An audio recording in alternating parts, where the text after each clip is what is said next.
Alors bonjour et bienvenue dans cette nouvelle vidéo où on va parler des environnements virtuels en Python. C'est le principal où on les utilise. Donc je vais vous parler de quatre techniques. La première ça va être avec Conda ou Mini-Conda. Ensuite on aura VEnv, pipenv et virtualenv. Moi, les deux que je connais le mieux, donc c'est Conda et Venv.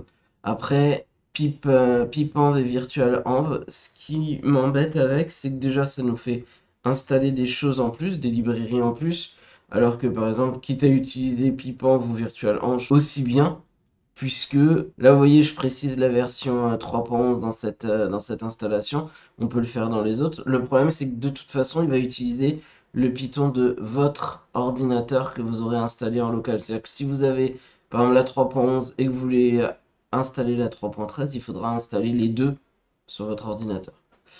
Alors, on va peut-être se poser la question, pourquoi un environnement virtuel? L'idée, c'est que, bah, comme je viens de le dire, vous pouvez avoir envie ou besoin d'utiliser plusieurs versions de Python sur plusieurs projets. Vous pouvez avoir sur un serveur, c'est la 3.11, sur l'autre, la 3.13. Vu que il y a quand même des dépendances, toutes les librairies ne marchent pas avec toutes les versions de Python. Vous savez qu'il y a la version 2 et la version 3 de Python qui fonctionnent en parallèle, même si aujourd'hui on trouve très peu de projets en Python 2. On ne sait jamais, vous pouvez vous retrouver sur un projet assez ancien, faire une migration, que sais-je. Donc attention à ça, vous allez, vous allez potentiellement avoir besoin de travailler sur plusieurs versions de Python. Ou par exemple, bah, je sais pas, vous avez un projet avec FastAPI qui nécessite une librairie dans telle ou telle version, et de l'autre côté, vous faites un projet en Django avec telle ou telle version.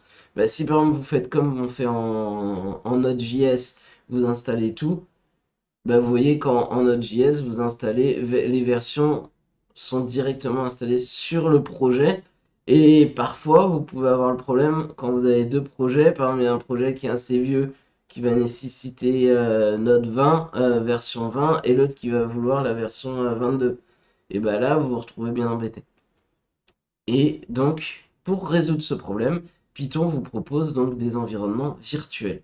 Alors, je vous montre donc les deux derniers, donc qui sont pipenv et virtualenv. Vous avez là la liste des commandes, donc on doit faire pip install donc pour installer cet environnement. Donc pip c'est un gestionnaire de package qui va permettre d'installer. Ensuite, une fois que pipenv est installé, vous allez pouvoir créer, vous voyez, en faisant pip install, ça va installer les fichier nécessaire à démarrer l'environnement virtuel et après on fait pip en shell et hop vous serez dans votre environnement virtuel et vous faites exit pour sortir. Virtual env ça fonctionne de la même façon. Vous faites pip install virtual env et là par exemple voilà on fait virtual env.venv, c'est-à-dire qu'il va créer les fichiers nécessaires à l'activation donc de l'environnement virtuel grâce à ça.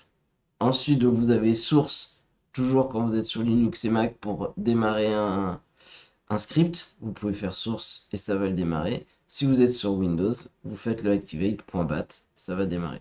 Vous pouvez tester derrière le python-version et vous pouvez faire un exit. Donc pourquoi est-ce que moi je préfère Conda? Parce que dedans vous allez pouvoir choisir la version de Python que vous installez et il va vous télécharger donc la bonne version pour votre projet. Et Venv, bah, ça fait la même chose que pipenv et virtualenv, je trouve. Après, dans les commentaires, n'hésitez pas à me dire si vous voyez des grosses différences. Moi, j'utilise plutôt Venv ou Conda si j'ai besoin vraiment d'un environnement plus complet. Je vais aller sur Conda et plutôt Mini Conda. Donc, on va faire un petit test ici pour voir comment est-ce qu'on crée du coup cet environnement. Donc, on va ouvrir ici notre PowerShell. On va aller hop, dans YouTube, mkdir environnement. Hop, on rentre dans l'environnement. Si je fais ls, il n'y a rien dedans, tout va bien. Donc, on va faire ici python-m. Bon, je vais d'abord créer mkdir. Bon, c'était peut-être pas une bonne idée de l'appeler comme ça, mais bon, c'est pas grave. Hop, et là je vais l'appeler myvenv, comme ça on verra bien la différence. Donc là vous voyez qu'on garde, donc on utilise le Python juste pour vous montrer. Python-version, je suis bien en 3.17.7. Donc, on va essayer, je vais reprendre ça. Tac. Hop. On va le laisser travailler. Si je fais ls, j'ai un dossier myvenv qui a été créé. Donc là, je vous disais, pour l'activer, il fallait faire ça. Donc on va faire myvenv, puisque je l'ai appelé myvenv. Script activate. Voilà. Et là, comment est-ce qu'on fait pour savoir si c'est bien activé? C'est ici. Vous voyez, vous avez myvenv qui apparaît ici. Et donc, si vous voulez désactiver, ça va être deactivate. Et voilà, vous voyez qu'on a quitté notre environnement Python. Donc maintenant, on va passer à celui que moi j'aime le plus. C'est Conda qui va nous permettre effectivement d'installer les choses correctement. En tout cas, de pouvoir mettre une version de Python spécifique. Donc là, vous avez le choix, soit du coup les distributions complètes, soit Miniconda. Moi, j'utilise Miniconda. Donc vous cliquez sur Download et vous allez le télécharger. Il va se retrouver dans vos téléchargements. Donc, allez, je vais le retélécharger. Tac. Donc là, vous cliquez dessus tout simplement. Donc, on va suivre ce qu'il nous dit. Dans Next, on accepte. On va dire juste pour soi, ça sert à rien d'installer. Après, si vous voulez l'installer pour tous vos utilisateurs. Mais pour moi, le juste pour moi suffit vu que j'ai qu'un seul compte sur mon ordinateur. Hop. Donc là, voilà, il va me le mettre dans un tel, dans le dossier. On va continuer. Donc là, on va mettre, est-ce qu'on veut ajouter du coup l'installation dans la poche? Alors moi je vous dis, il met not recommended. Moi je pense que c'est recommandé. J'aime bien l'avoir dans la passe. Toujours ça. Dès que vous tapez une commande, bah, il le retrouve comme il faut. Tac, comme ça. Voilà, ça nettoiera. Donc je vais faire install. Hop, next. Je lui fais, hop, je laisse faire toute la fin. Voilà, ça nous affiche ici le Conda. Bon, c'est tout bon. Donc là, vous voyez, il vous propose donc de créer l'environnement. Ici, il va vous proposer donc de créer un environnement avec Python, NumPy, Panda. Donc ça va vous installer directement les librairies dans l'environnement virtuel. Vous pouvez lister vos différents environnements, ça c'est important. Et donc pour activer ça, on l'a vu, c'est Conda Activate. Voilà, je vous montre un petit peu comme ça les choses. Donc vous avez quand même beaucoup d'informations là-dessus. Vous pouvez mettre à jour. Voilà. Tac. Donc ça, on va refermer. On est bon. On a téléchargé ça. C'est parfait. Donc attention, une fois comme on a modifié la passe, on ferme son terminal et on peut du coup le rouvrir. Donc là,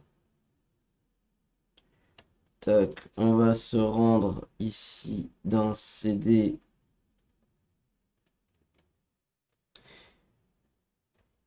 Desktop, YouTube, environnement. Là, je vais faire mkdir conda, comme ça. On va se retrouver donc dans notre environnement conda. Pour finir, comme vous avez pu voir, j'ai un peu fait quelques tests. Tout ne s'est pas passé comme prévu pendant la création de la vidéo, mais c'est pas grave, c'est comme ça. Et donc du coup, effectivement, j'avais des soucis avec le PowerShell. J'ai fini par trouver. Donc si j'ouvre mon PowerShell, voilà. On va être comme ça. Donc, si vous voulez activer l'Anaconda, on va lancer donc Conda init dans PowerShell. Alors, moi, j'ai no change parce que du coup, j'ai déjà fait le changement. Normalement, vous devriez en avoir un ou deux qui changent. Et il va vous dire que pour que ça prenne effet, il va falloir du coup fermer votre terminal. Donc dès que vous avez fait conda init PowerShell, vous fermez le terminal et vous rouvrez. Voilà. Donc là, normalement, vous, quand vous rouvrez, vous devriez voir base. Ça, c'est parce que moi, du coup, j'ai utilisé du coup une autre commande que je vais retrouver en montant. C'est celle-ci. Hop, voilà, je le fais en live. Et après, vous allez passer ça. Ça, en fait, ça évite que au démarrage, il charge Conda. Sinon, en fait, c'est pour ça que vous avez base qui apparaît ici. Et donc, moi, je préfère le désactiver. Après, si ça vous change rien, vous n'êtes pas obligé. Mais je préfère, ça sert à rien de lancer un environnement si je fais pas de Python. Et je fais pas que du Python. Donc, on va passer à la création du coup du deuxième environnement. Donc, moi, il existe déjà. Donc, du coup, je vais mettre 3, mais vous mettez celui que vous voulez. Je vais faire un conda create. Donc là, il voit que j'ai accepté. Voilà, là, il nous fait donc la liste des, de ce qu'il va installer. Et on lui dit oui. Donc vous voyez, vous pouvez créer autant d'environnements que vous le voulez. Là, voilà. Et donc là, voilà, on va faire conda activate. Tac. Et vous voyez qu'ici, on est bien activate. Et maintenant, si je fais python-version, on est bien en 3.9. Alors que si on désactive, on va faire conda désactivate. Donc là, vous voyez, on est bon. Et donc ici, si je relance Python version, je passe bien en 3.13. Donc voilà comment vous allez pouvoir jouer entre les différents environnements.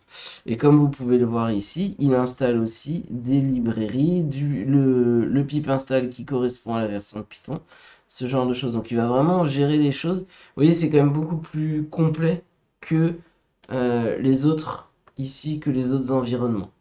Donc je sais qu'on peut installer des versions de Python complémentaires, mais moi de ce que j'ai vu dans mes tests sur ces trois autres environnements-là, il fallait avoir le Python installé. Après, généralement, une version de Python sur votre ordinateur suffit, mais on ne sait jamais. Donc voilà pourquoi moi j'aime bien Conda. Je sais que beaucoup de développeurs, on va dire, Python classique n'aime pas. C'est vrai que Miniconda est surtout utilisé, bah, par exemple, quand on utilise Conda, on peut rajouter Jupyter Notebook. Donc vous voyez, c'est plutôt dans le monde de l'IA et de l'intelligence artificielle, donc on va utiliser plutôt des choses comme Miniconda. Mais moi, je trouve que ça marche très bien, donc je m'en sers.